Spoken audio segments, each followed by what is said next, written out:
Hey there, my name is Lisa Nickel, and welcome to the Sacred and Rooted podcast. On this podcast, we explore a wide range of topics from how to deepen your connection with the divine to how to make your day to day life feel more meaningful and joyful. Through mindset, spirituality, cyclical living, and my personal favorite, meditation, my wish for you is that you live a life you are excited about on a soul level, where you feel grounded, divinely powerful, and most of all, free to be authentically you. I hope you enjoy the show. The music for my podcast is created by my beautiful sister, Sarah Russell. Her contact info is in the show notes.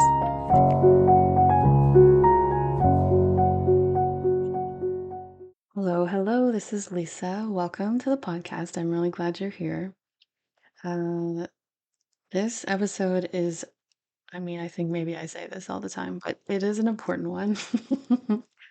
This is going to be a little bit of a story, somewhat about my experience with Deepak and the Chopra Center, and also then where I've gone from there, I guess, let's say. And then overall, how we move forward from this time and place in a way that's more humane and more holistic and more authentic. And so that is where we're going to go on this podcast episode. So I hope you'll stick with me. Um, and this is not only specifically for Deepak. This is generally, it can be applied to anybody, I think, at this point. And just the way we discern, um, I guess what the way we discern people, the way we discern information and decide who we are going to continue walking with in this journey and who we are not. And so I have to say, and then I'm just going to be honest. I'm always honest with you, anyways, but just, yeah, I know there's a lot of online debate, stirrings, demands, lies, who knows? Just like online is, it's like that all the time. But with these Epstein files, I guess I do want to, before we get into it, that this is probably, it could trigger people. I'm not going to get into any specifics with the Epstein files as far as the assault and things, but just as a general topic, I've found myself, I think it's been about a couple weeks now. I did have a pretty good crash out about it all because I, as a woman living in this world, I am not one bit surprised at what has been uncovered with the Epstein files and the width and the breadth of it all.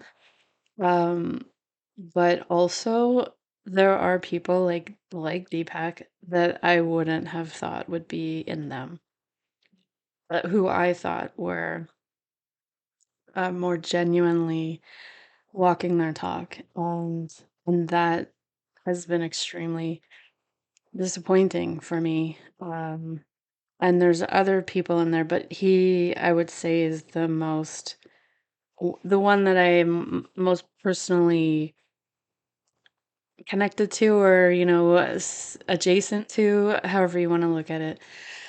So I'll start at the beginning, and we can walk ourselves through the whole thing and then see where we go from here. I think at this point in history, there's a very clear why in the road, and the world that we are creating, the world that I want to create and bring into reality, is one where we are all the way through aligned with our message.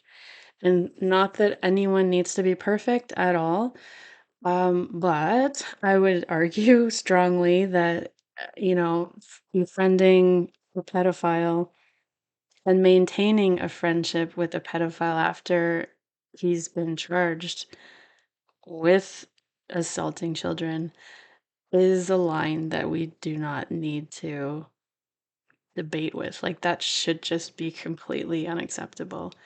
Um, and so that's my opinion. Anyway, so just in case you haven't, I'm not sure as far as regular news goes how much this is out, but it seems like it's all over my social media feeds, and so I've gone down the very, very dark rabbit hole of the Epstein files. Like I don't know, 3 weeks ago or 4 weeks, I don't know, something like that. And I mean, Jesus, like it's terrible.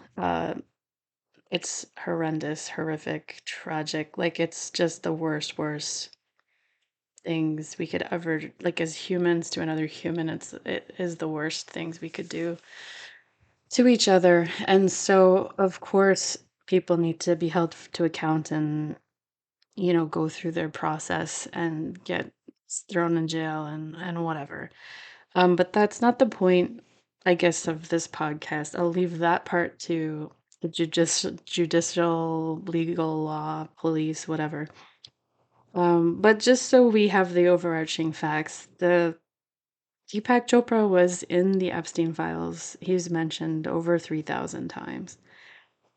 And so, and then I know when I first heard it, I think it was, in relation to him, saying to Epstein that, it's good that he, you know, some charge or some claim against him was, closed or he had not been found guilty or it got kind of covered under the rug.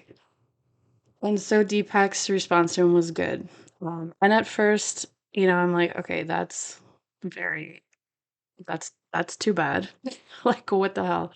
Um, but then as more and more files came out and he had more and more, parts within the Epstein files, the context of what was being pulled out didn't like when I went in further into the Epstein files and there was no context that made any of the things that I had been hearing better. It actually made it worse. And so that was extremely disappointing to me because Deepak has always been, or he was, someone that I looked up to as I found that he had a really great way of marrying science and spirituality, and I really appreciate that. He was, I think it was his, I don't know what number book, but he had a book. He does have a book called How to Know God. It was published in 2000, and that was where I first came across him. I found that in a bookstore in the Annapolis Valley when I was visiting my sister in university, and the whole thing, I just ate it up. It was so good because I had been brought up Catholic, and so I knew, all the Catholic doctrines and, rules and the Jesus story that I love. But then with all of the Catholic rules, they didn't ever seem to align to me. And so Deepak's book, that book, How to Know God, was a pivotal point in my life, in my spiritual journey, where I really could see how the science of, what we know about the world and all that could also be woven into the spirituality in a way that I had never heard anyone else talking about and or in a way that I could understand without having, like a degree in physics. Even though I was in engineering, I mean I do enjoy science. But this was a whole different level of understanding for me. And so regardless of who Deepak was or is, um, like I'll always have some gratitude for that key pivotal bit of information that really did move me into a different avenue of spirituality, one that had way less to do with religion and one that had more to do with just spiritualness. Like it's not, there's no man-made slot that I felt like I had to fit into anymore as far as, if I wanted to feel like I was being spiritual. And so it really gave me the authority actually to just everybody is spiritual. Like, we are humans, we are spiritual, and we don't need a religion to have our own divine relationship, direct line to God, Goddess, the source, the universe, Mother Nature, whatever, however you want to, whatever works for you, as far as a name for the kind of greater mystery of the universe. And so that was in 2000, and that I remember clearly having, dinner or lunch or something with my parents around that same time and telling them, like, this book, I highly recommend this book. It really just contextualized a bunch of things that I had been struggling with because I never really felt like Catholicism was the answer. And that it felt like it hid a lot of the feminine figures in the Jesus, like the history of Jesus, and then also,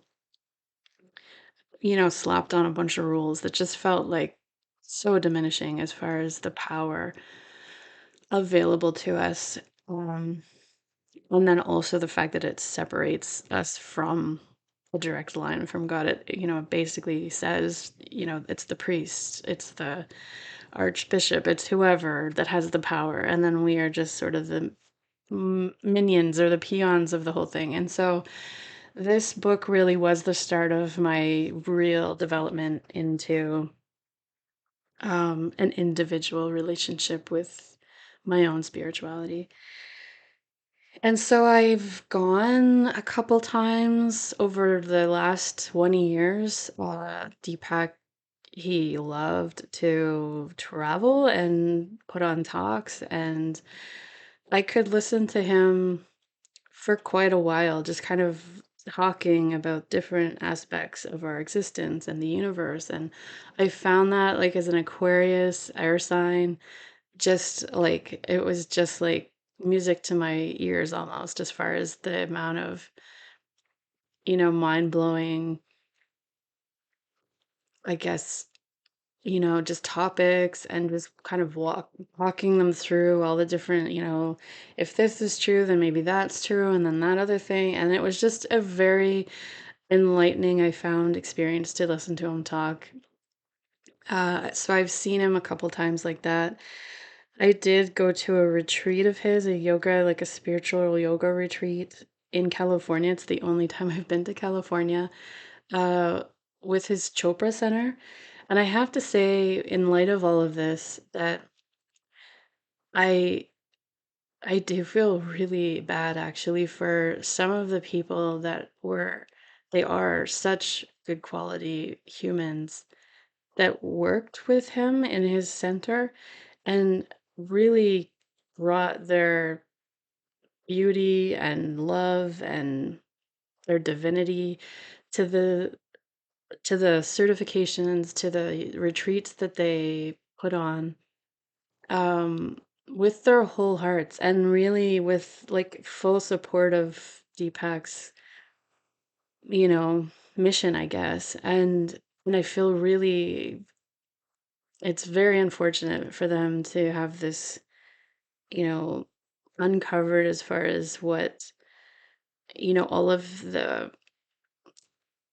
work, the heart that they put into things, and then that to have him, found out that he's kind of just a bit of a scam.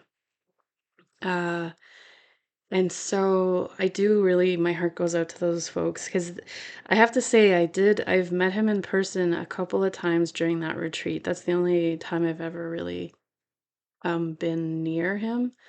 And he didn't, I think I felt more highly of him than I felt more highly, I thought highly of him, more highly of him before I met him. When I met him and we were in, he would basically, for the week retreat, I think he did two talks for a couple of hours throughout that week.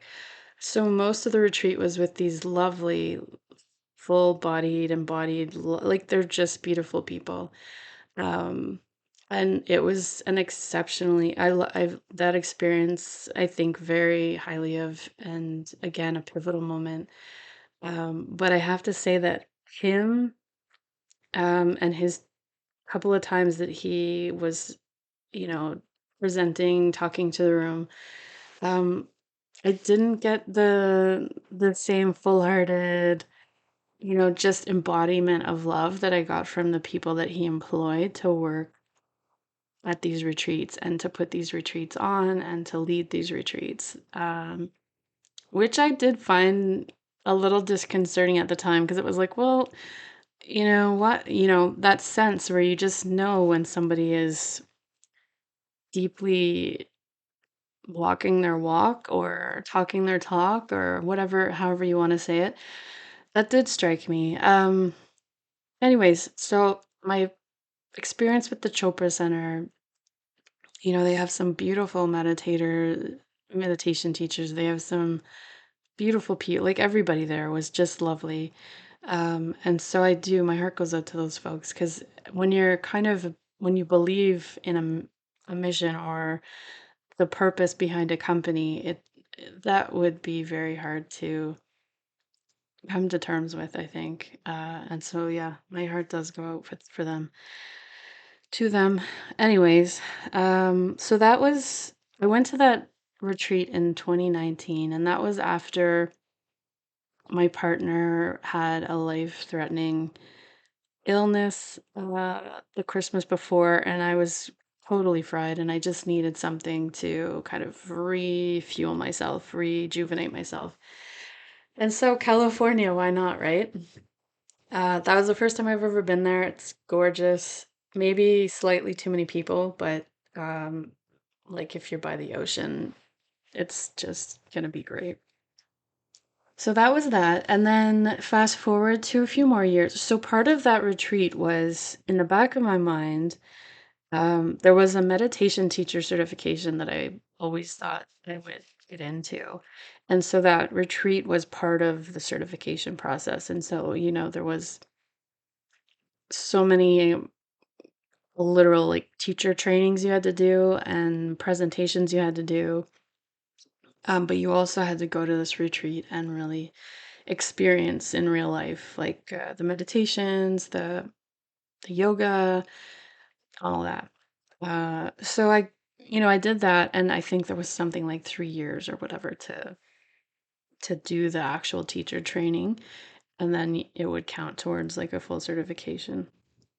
So after I came back, and I did the training, I did the meditation certification, and finished that in 2021. And again, the people that were in charge of that training were beautiful people. They were the most open-hearted, generous, authentic, here to support you in any way they could. It was just a beautiful experience. I felt completely supported and like held you know, in my learning or my awkwardness of some of the things we were learning.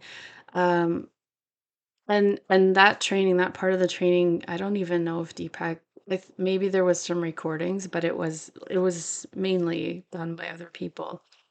Um, but it was through the Chopra Center, which is something that I don't know if he was, I don't think he was the only owner, but he was sort of like the founding name on it, that's for sure.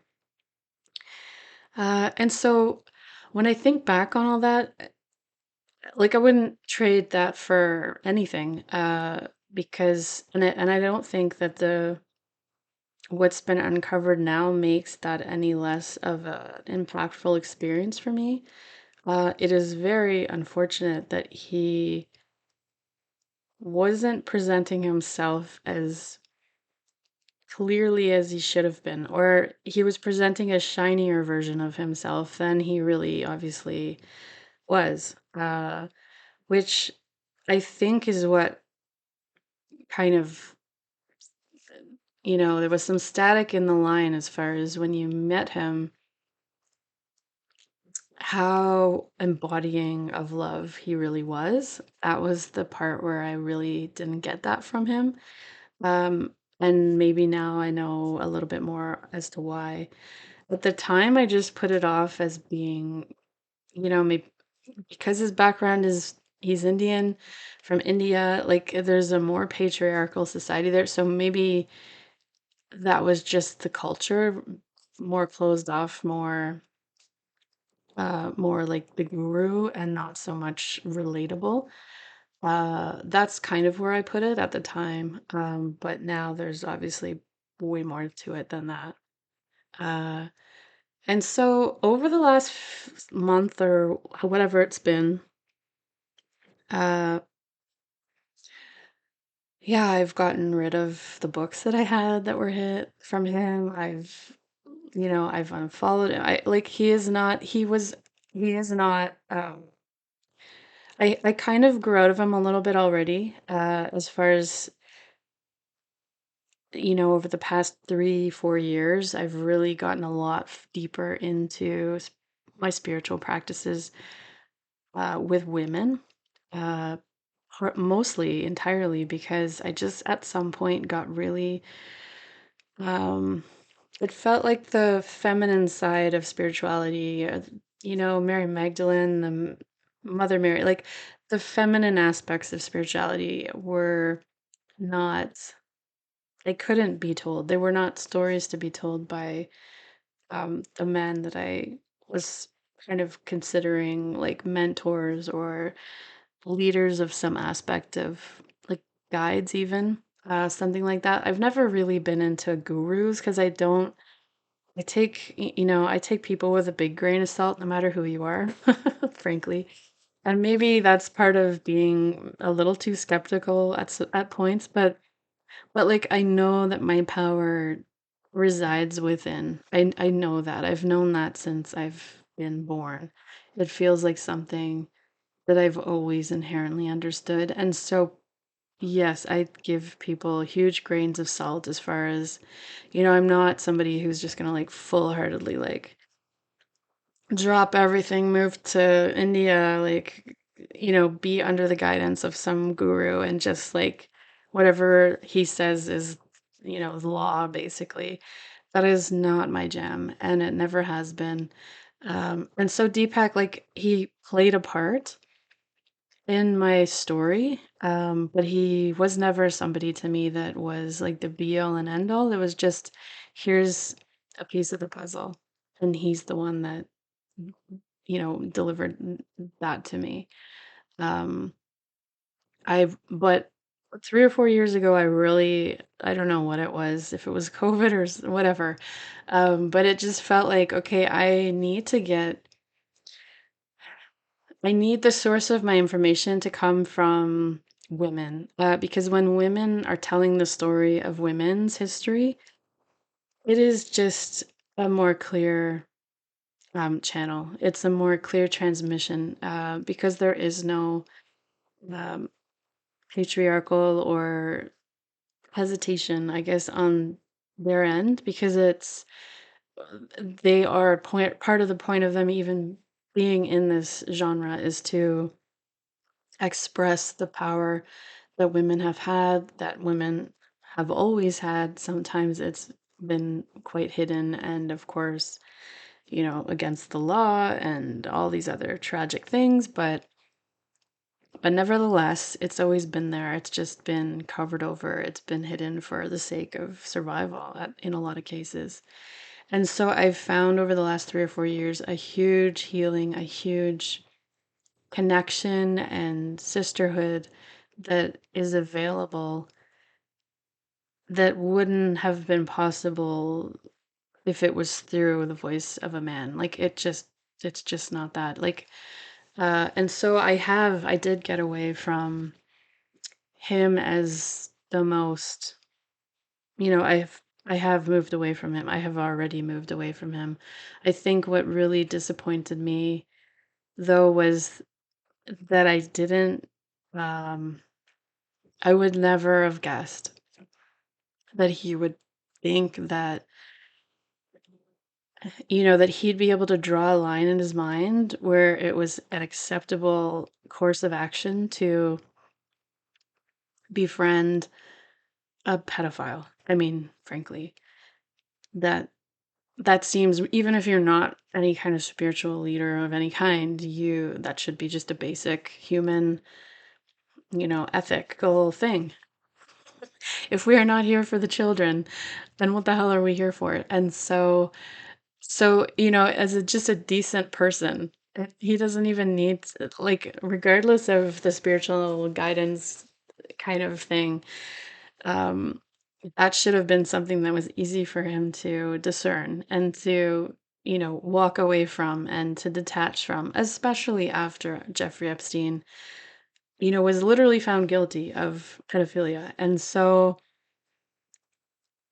that just seemed like such a like rock bottom. I mean, Jesus, like what, and I guess I would say I would hold people to a higher standard if they are, purporting to be sort of any kind of public figure that's, expressing ideas of love and unity and, all of this stuff where it's like higher levels of humanity and how we are to be together as humans. And then this on the background side of things, or whatever, wherever he put it, I don't know. But clearly he had subdivided it to be like, this isn't an issue. And that is a terrible, terrible, like at best, um, a terrible. I just don't even understand how that would be something that felt natural or acceptable or somehow incongruence with anything that he's said on his public realm. And so that part is just terribly, terribly, I don't want to say devastating because it's really not that bad, but as far as my feelings for it, then sure. But I mean, of all the things that are devastating in this situation, it's not that. It's the treatment of the children, of the women were children that are now women that have, that voice, those voices that have never been truly heard until just recently. And that whole like commitment that they showed to the truth is so honorable and so inspiring, but at the same time just completely maddening as far as how little people paid attention to it. And that part wasn't surprising to me at all, as I was watching it. And I mean, even more so now that you can see how far and wide and deep the connections to all the people in power were. Like, it's incredible how rigged the system is. And I knew it was rigged all along. I've like it just if stuff doesn't make sense, then it's because you don't know what the rules of the game are. And this is exactly one of those situations where it's like, okay, I see how the game was being played here. Like, no wonder all this shit was allowed to pass. And like, it makes perfect sense now, even though it's sick and twisted and just crazy. But yeah, anyway. So I guess all that to say that, yeah, if we're not here for the children, if we can't protect our children, and we aren't willing to protect our children, then I think like we have to be. We are. I mean, most people in this world are good, even though we've just seen like a lot of them that aren't. But most people in the world, by and large, 99% are good. And so we are like decent people are here to protect the children. And so now that we see the system and the sickness of it, we have to stand for the change. We have to stand for unraveling the whole thing so that there's not like it's not partially swept under the rug. It's not swept under anything. It's like fully exposed to the light and for the sole purpose of, you know, everybody standing towards the justness of, we are no longer standing. We do not want to allow pedophilia in our world. That is just the most horrific crime against any human you can you can do, I think, in my opinion. Um, and so yeah, so going forward, I think what people seem to like in the communities I'm in, women, men too, like people are really craving like a depth of authenticity that maybe we haven't been aware of or really feeling drawn to need in the past. And whether it's because of, I think it's because of a lot of things, like with AI, and it's, you can get everything you need online and with a robot or whatever. But that's not soul soothing. It's not satisfying in a spiritual sense. And so I see more and more people really gathering in real life, online, with real people, with real humans, and sorting through like what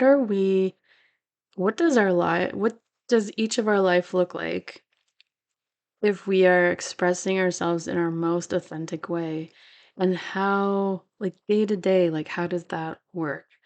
And so I think as part of it, we have to kind of get away from the idea uh that we can separate um like politics from our families, from our communities, from our like we had so many different sort of separations, and I feel like at this point in time we really are bringing it all in, and it's like here's my life, and here's my authentic expression, and it needs to be congruent. It needs to be all the way through and back out the other end.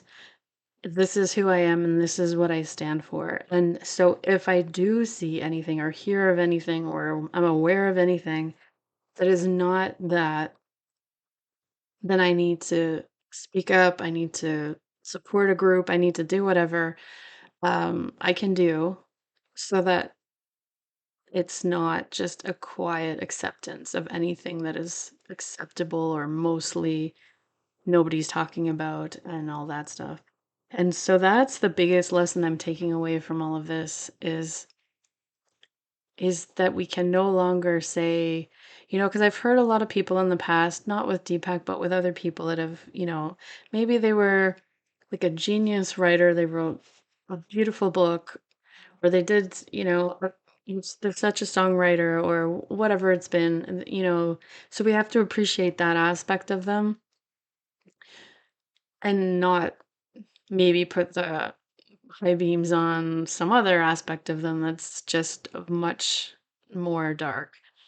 And I think at this point in human history, in our evolution collectively, we do need to really shine the light anywhere, everywhere.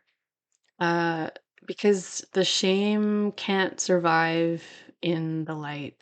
Like once the darkness is exposed for what it is and the light's there, that's when healing can occur, and that's what is happening now with all of these survivors. It is like, imagine being a woman that has been, you know, working up this tree for like 2 decades, 3 decades, whatever it's been, and just finally, it's like there would be so much anger there I would feel, but also just such a relief. Like, and I felt the same thing, and I am not even, obviously I have no involvement in the Epstein anythings, but as a woman and as someone who's seen people that have, just not been heard when it comes to sexual assault, sex, rape, abuse, anything, you see it personally with friends or relatives, and then you see it as a collective society, the way that women are treated.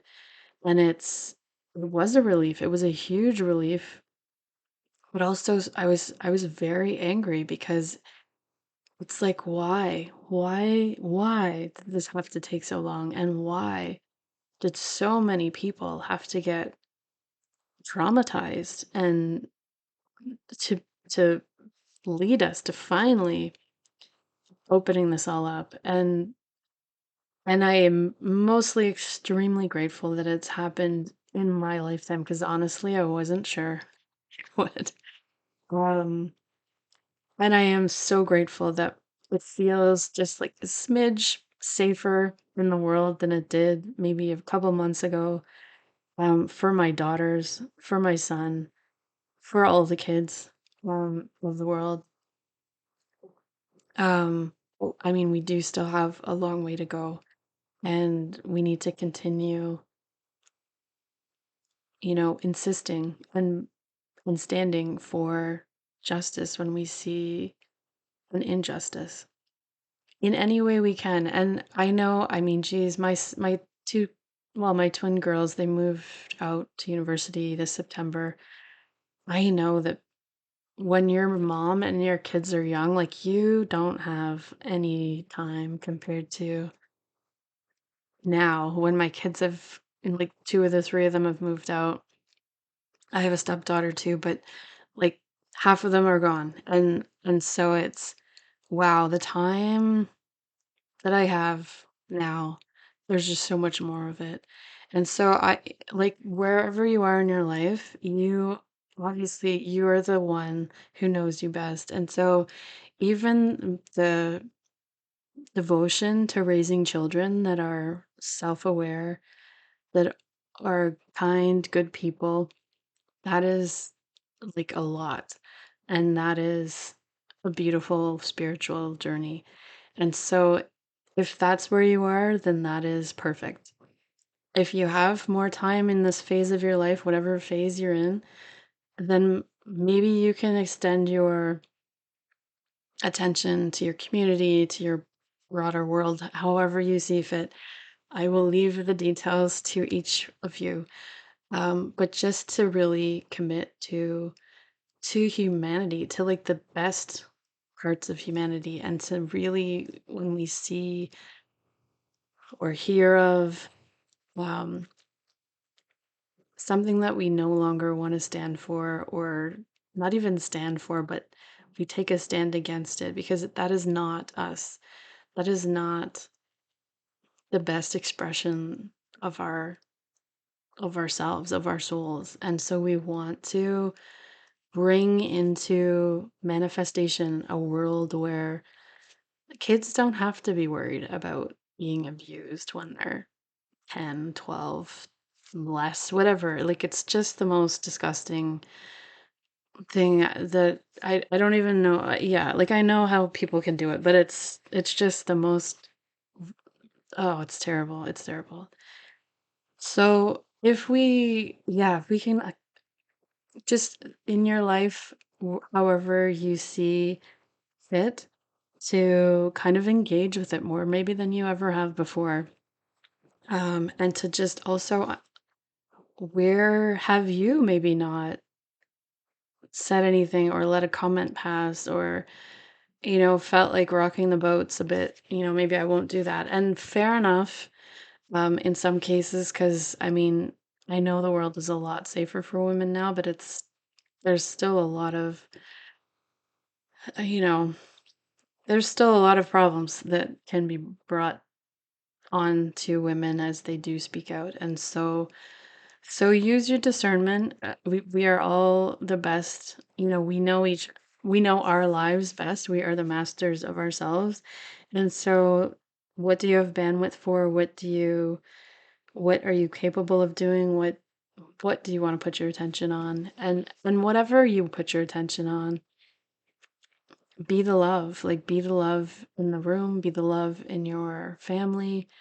Um, as you move through your life, you can just be an example of a good human. And it's that simple, honestly. And you can get into some wider, broader activities, but also just bringing it right back to you. And change starts from the inside out. And so where can you be more loving? Where can you be the example of forgiveness? Where can you be the example of standing firm in the conviction that this is not love. This is not the way we treat people. This is not um, acceptable. And then also being the example of how to lovingly exist with other human beings in this world at this point in time. Oh, wow. Anyways, that might have rambled and went onto a few different tracks there, but I did just want to mention it all because he was a very pivotal person in my trajectory. Um, but also he wasn't my guru either. And at this point, I do want to just highlight that nobody should be anybody's guru. If it was ever acceptable, it should not be acceptable.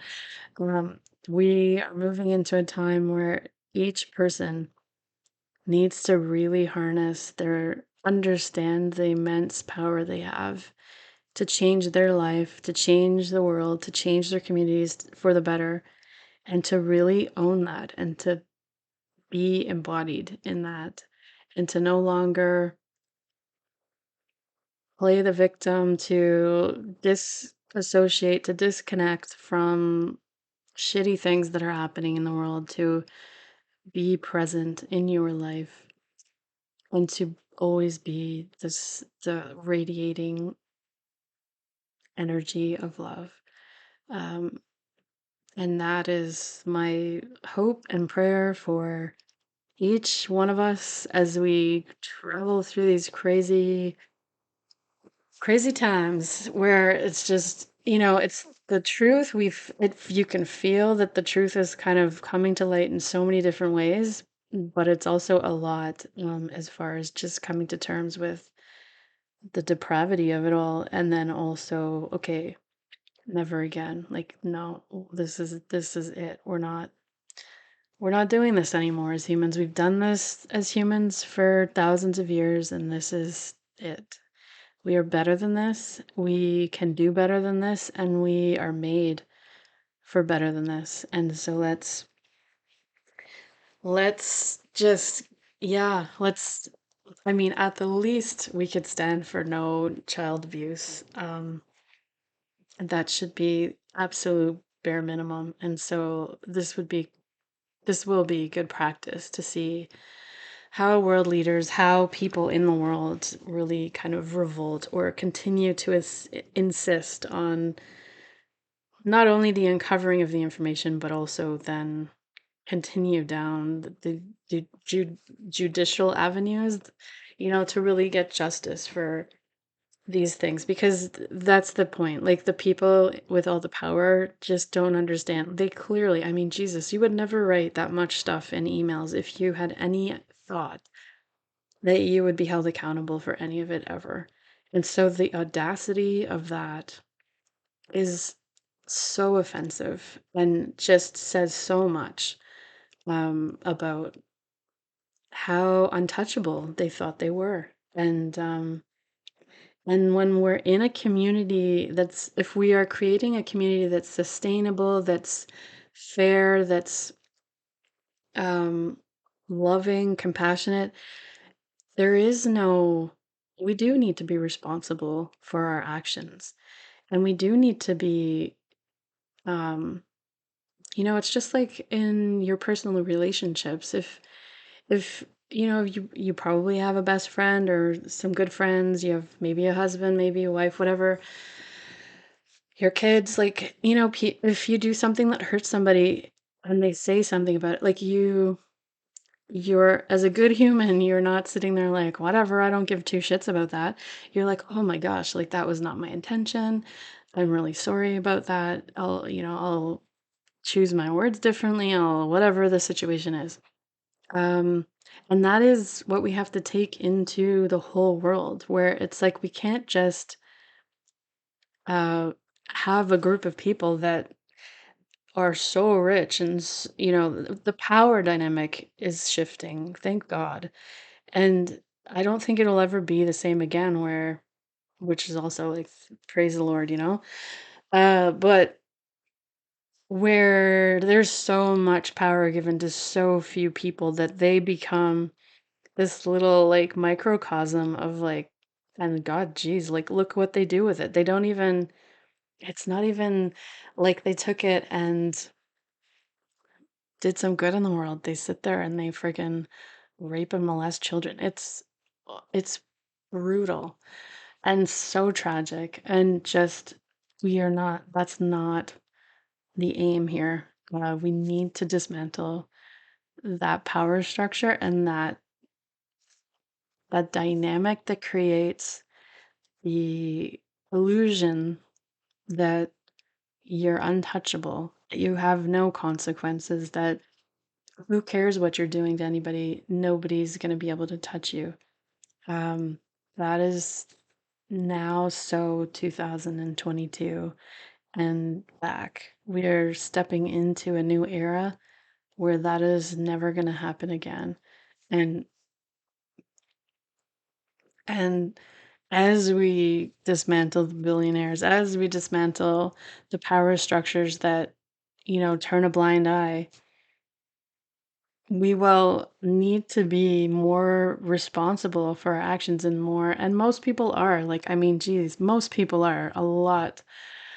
This should not be a big change, except for the folks that were in that bubble before doing horrendous things, and that's fine. Hopefully, most of them, if not all of them, will be in jail at some point in the future. Uh, but yeah, like it should be super simple because most people are already operating like that. And so when we take away the blemish of, the handful, probably more than a handful, maybe say like hundreds of people that are just in that untouchable bubble, once we take them away, or they understand that they now have consequences for the first time in their lives, that changes the system, and that is a beautiful thing. Anyways, that was a lot.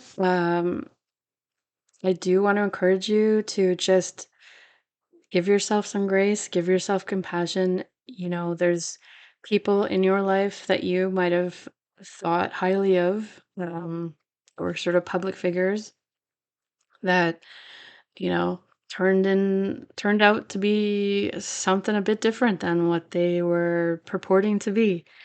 And so I think the takeaway for each of us is just to really, like, nobody, do not give your power away to others.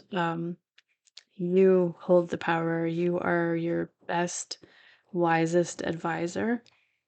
And to fully understand and embody that, and to take in information from places that, you resonate with or that works, is a puzzle piece that you need for your specific journey, but not to kind of give away your power to somebody that, to anybody, even if they are good people. Like, that is just not appropriate. And so let's really, I think the 21st century is going to be about individual power and how we come together as powerful individuals to then change the world for better, which is not even, I mean, it's not a huge jump. It's just we want some compassion, we want some sustainable systems, we want fairness. I mean, fairness would go so far. And yeah, anyway, I could go on forever.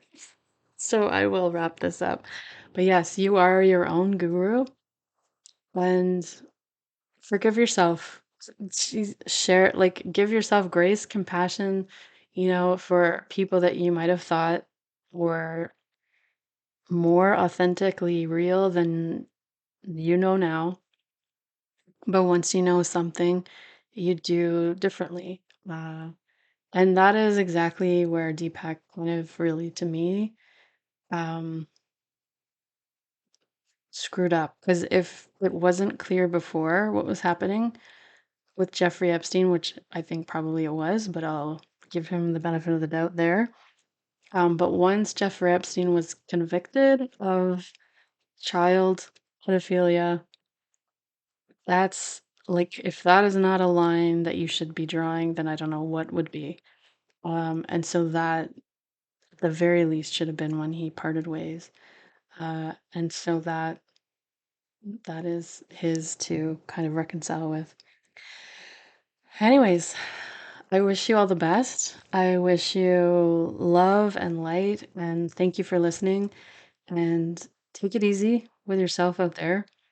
And we'll just keep doing the best we can. And we'll see where we get. We'll see where we get to.